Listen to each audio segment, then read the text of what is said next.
Hello everyone, welcome to skill IQ and शिक्षा और अध्ययन। आपका दोनों ही चैनल्स पे स्वागत है। हम बात करेंगे हमारे प्रैक्टिस सेट नंबर 5 की, ठीक है। और इसमें हमारे एज़ यूजुअल 10 जो है क्वेश्चंस रहेंगे। उनके लिए डायरेक्शन कुछ इस तरीके की है। डायरेक्शन में हमें क्या बता रखा है कि सेलेक्ट करना है उस ऑप्शन को जो सही रहेगा, जो भी ईडियम दे रखा है उसके मीनिंग के अनुसार। मतलब आपको क्वेश्चन में ईडियम दे रखा है, उसका मीनिंग आपको 4 ऑप्शंस में नीचे दे रखा है और हमने उसका आंसर जो है उन मीनिंग्स में से ढूंढना है। Every man and his dog. Every man and his dog का मतलब ये होता है कि जब लोगों की बहुत बड़ी संख्या होती है, उनको डिनोट करने के लिए हम every man and his dog जो है कहते हैं, ठीक है। अच्छा, ये भी हो सकता है कि हर किसी को या हर कोई को डिनोट करने के लिए हम जो है एवरी मैन एंड डॉग जो है हिज डॉग जो है बोलते हैं, ठीक है। ओके है। अच्छा, only animals, not many, a place with no any amenities, a lot of people. तो यहाँ पे आपका आंसर क्या हो जाएगा? फोर्थ यहाँ पे आपका आंसर हो जाएगा कि बहुत सारे लोगों की हम यहाँ पे बात कर रहे हैं। नेक्स्ट आपका क्वेश्चन आता है फुल ऑफ बीन्स। ये फुल ऑफ बीन्स का मतलब क्या होता है? फुल ऑफ बीन्स का मतलब होता है जो पूरा, अब मिर्ची जो होती है वो क्या होती है, बहुत ज़्यादा मतलब एक तरीके से परेशान करती है। उसकी जो तीखी होती है ना, तीखापन होता है, तो उस तीखेपन को आप ऊर्जा, एनर्जी एनर्जी से रिलेट एक तरीके से कर लो, तो फुल ऑफ एनर्जी आप इसका मतलब बोलोगे। Talkative and selfish, crazy and whimsical, lively and in high separate, या फिर वेन और पाम्पस। तो यहाँ पे 3 ऑप्शन कट जाएंगे। ऑप्शन नंबर 3 आपका यहाँ पे बिल्कुल सही आंसर हो जाएगा, ठीक है। नेक्स्ट क्वेश्चन पे चलते हैं। ये कहता है मेक हेड और tail of something. Make head और टेल ऑफ समथिंग। ऑप्शंस देखते हैं, फिर हम अपना आंसर भी देखेंगे क्या इसका जो है आंसर रहने वाला है, ठीक है। ओके, देखिए, to create something beautiful, to earn enough for one's needs, to make the best of an opportunity, to attempt to understand something। मतलब क्या है? टू मेक हेड और टेल ऑफ समथिंग। हेड और टेल क्या होता है? सारी ही चीज़ें होगी, कंप्लीटली किसी चीज़ को एक तरीके से समझने की कोशिश करना, ठीक है। कंप्लीटली, पूर्ण रूप से किसी चीज़ को समझने की कोशिश करना, और जो भी आपको वहाँ पे बेस्ट अपॉर्चुनिटी मिली है उसका यूज़ करना, ठीक है। तो यहाँ पे ये 2 ऑप्शंस आपके काम के हो सकते हैं। तो बेस्ट अपॉर्चुनिटी का यूज़ करना हो सकता है, लेकिन उससे स्ट्रॉन्ग ऑप्शन के रूप में या डायरेक्टली अगर मैं इसका कहूँ तो हेड और टेल मतलब पूरे तरीके से किसी भी बात को, चीज़ को समझना। तो आपका ऑप्शन नंबर 4 यहाँ पे सही आंसर हो जाता है, ठीक है। हेड और टेल ऑफ समथिंग मतलब किसी चीज़ को पूरे तरीके से समझना, और फिर आप जो है उस अपॉर्चुनिटी का फ़ायदा उठाओगे, ठीक है। ओके, ऑल थम्स क्या होता है? ऑल थम्स क्या होता है मतलब वो बोलते हैं ना कि प्रत्येक उंगली एक जैसी नहीं होती है ना। ओके, सब लोगों से मिलके जो है संसार बना है, कुछ इस तरीके की बात से आप रिलेट कर सकते हो। कोई खास जो है इसका रिलेशन नहीं है इस बात का, बट आप जो है रिलेट कर सकते हो। ये जो है ना, हाथ से जब कोई व्यक्ति काम करने में अनेबल रहता है, या वो अपने आप को अनेबल कर लेता है, ठीक है ना, क्योंकि वो काम ही नहीं करना चाहता है ना, तो वो वाली चीज़ एक तरीके से आप बोल सकते हो यहाँ पे। ओके, स्किलफुल, क्विक, या फिर क्लमजी, या फिर आर्टिस्टिक। तो यहाँ पे क्लमजी आ जाएगा, भद्दा, गंदा, या जो यूज़ ही नहीं करना चाहता अपने हाथों को, है ना। वैसे क्लमजी का मतलब गंदा या भद्दा, बेढंगा, बेतुका, ये सब जो है मतलब आप जो है एक तरीके से बोल सकते हो। ओके, वैसे ऑल थम्स का मतलब क्या रहेगा? अगर समझने के लिए जाएंगे हम लोग, तो आप इसका यहाँ पे इस सिचुएशन के अनुसार अनाड़ी बोल सकते हो, ठीक है।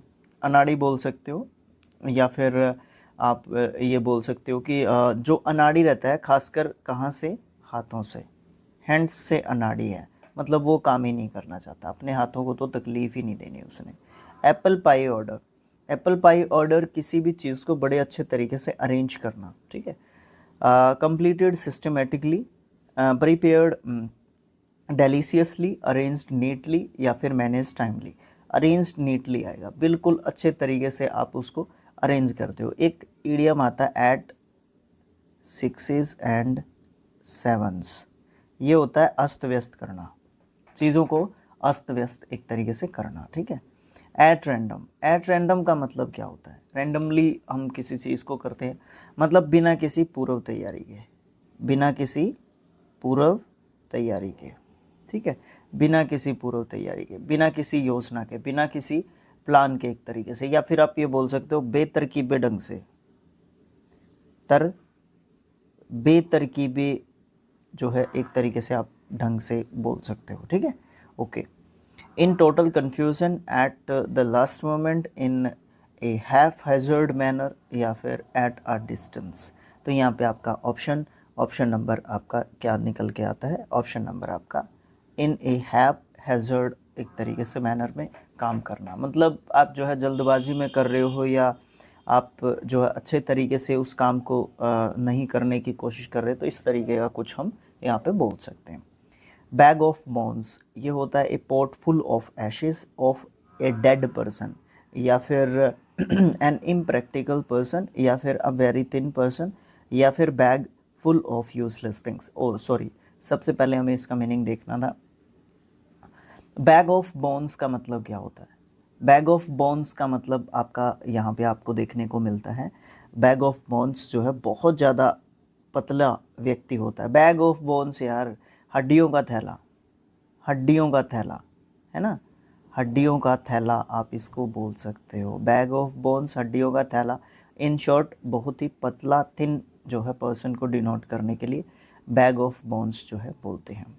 आप स्किल लाइक एजुकेशन को फॉलो कर सकते हैं, Instagram, Facebook, Telegram, YouTube, WhatsApp channel, ठीक है, सब जगह पे आप स्किल लाइक को फॉलो कर सकते हैं। ज़रूर से आपको करना भी चाहिए, मुझे ऐसा लगता है, ठीक है, क्योंकि हमें जो है ना एनकरेजमेंट एक तरीके से इससे मिलती है। ओके, चलो, go the whole hog, go the whole hog मतलब ये सुअर का मांस खाने से रिलेटेड कुछ इस तरीके के विचार से ये निकला है, और इसका मतलब होता है किसी भी चीज़ को पूरा कंप्लीट करना, ठीक है ना, किसी भी चीज़ को क्या करना, पूरा कंप्लीट करने से एक तरीके से ये चीज़ जो है निकली है। Okay, to do something completely as possible, walk a long distance without stopping, eat a lot without hesitation or sadness, या फिर talk without giving others a chance to speak। Option number A आपका आ जाता है, ठीक है। मतलब यहाँ पे ये है कि किसी चीज़ को कंप्लीट करना, अगर हो सकता है तो पूरा कंप्लीट करना, लेकिन अगर ईडियम की प्रॉपरली माने थोड़ी सी, अगर मैं इसकी छानबीन कर पाया नेट पे, तो कुछ इस तरीके का मुझे यहाँ पे देखने को मिला कि ये कह रहा था कि पिग से रिलेटेड इसका कुछ रिलेशन रहता है। पिग का जो मांस होता है, जो मटन तो उसको नहीं बोलते हैं ना, शायद, मुझे इस फील्ड का जीरो नॉलेज है। जो इसका मांस होता है ना, अरे भाई क्यों नहीं चलता ये पेन, पिग का जो मांस होता है ना, उसको पूरा कंप्लीट करना, मतलब पूरा उसको खाना, उससे रिलेटेड जो है ये चीज़ निकली है। लेकिन इसको मीनिंग के अनुसार देखने के लिए जाओगे तो आपका दे रखा है कि किसी काम को है कंप्लीट करना, अगर संभव हो सकता है तो उस काम को कंप्लीट करना। तो यही ईडियम्स का खेल होता है, ठीक है ना, यही ईडियम्स का खेल होता है, इसीलिए ईडियम्स हमें थोड़ा सा परेशान भी करते हुए नजर आते हैं। Bless a trail, bless a trail का मतलब होता है किसी भी चीज़ की शुरुआत करना, कोई नई चीज़ शुरुआत करना, किसी आंदोलन की शुरुआत करना, इस तरीके की चीज़ें हम जो है यहाँ पे बोल सकते हैं। ब्लेस द ट्रेल या bless a trail, sorry, okay. पथ प्रदर्शन करना भी बोल सकते हो आप इसका, पथ प्रदर्शन करना, ठीक है ना। मार्गदर्शन करना भी आप इसका बोल सकते हो, ठीक है, मार्गदर्शन करना भी आप इसका मतलब बोल सकते हो। अच्छा, ऑप्शंस के अकॉर्डिंग क्या होगा? To born in a rich family but still being humble, to narrowly escape a danger that would have taken one's life, या फिर to earn name and fame overnight unexpectedly, या फिर to be the first to do something new and important. हाँ, ये answer हमारा सही है। आप जो है पहले हैं किसी भी नए काम को, कुछ काम को करने वाले, या फिर कोई इम्पोर्टेंट काम करने वाले, आप जो है पहले हैं, तो वो जो है ब्लेस अ ट्रेल कहलाता है। Blow one's top, blow one's horn, या ब्लो वंस ट्रम्पेट, ये तो आप जानते ही हैं, अपनी शेखी बगारना, अपनी मतलब अपनी खुद तारीफ़ करना, अपने मुंह मियाँ मिट्ठू बनना, ये सब जो इडियम्स हैं ये पुराने हो चुके हैं, बहुत कम पूछते हैं इसको, ठीक है। इसका मतलब क्या होता है, ब्लो वन स्टॉप का मतलब ये होता है अत्यधिक क्रोधी होना, अत्यधिक अत्यधिक क्रोधित होना, है ना, क्रोधित होना, ये मतलब बोल सकते हो। To forget something, to become very angry, to hire a person, hire बोलते हैं जिसको, टू रियलाइज वंस मिस्टेक, यहाँ पे आपका ऑप्शन नंबर 2 आपको देखने को मिलता है, ठीक है। तो इस तरीके से हमारा प्रैक्टिस सेट नंबर 5 कंप्लीट हो जाता है। नेक्स्ट जो प्रैक्टिस सेट होगा वो हमारा कौन सा होगा, वो हमारा होगा 6th प्रैक्टिस सेट की बात करेंगे नेक्स्ट जो है पार्ट के अंदर, ठीक है। Okay, thanks for watching, thank you so much. मिलेंगे नेक्स्ट पार्ट में। आप वीडियो को शेयर कर सकते हो, ठीक है, वीडियो को लाइक कर सकते हो, चैनल को सब्सक्राइब कर सकते हो, ठीक है। अच्छा भाई, कमेंट तो आपका अधिकार है, आप वहाँ पे सजेशंस दे सकते हो, गलतियाँ ढूंढ सकते हो, और भी बहुत सारी चीज़ें आप जो है कर सकते हो, वो आपके ऊपर डिपेंड करता है। आप गलती भी ढूंढ लेते हो, आप किस तरीके से उसको डिस्क्राइब करते हो, समझाते हो, बताते हो, है ना, वो भी चीज़ें जो है बहुत मायने आपकी रखती हैं, ठीक है। तो thanks for watching, thank you so much. मिलेंगे नेक्स्ट पार्ट।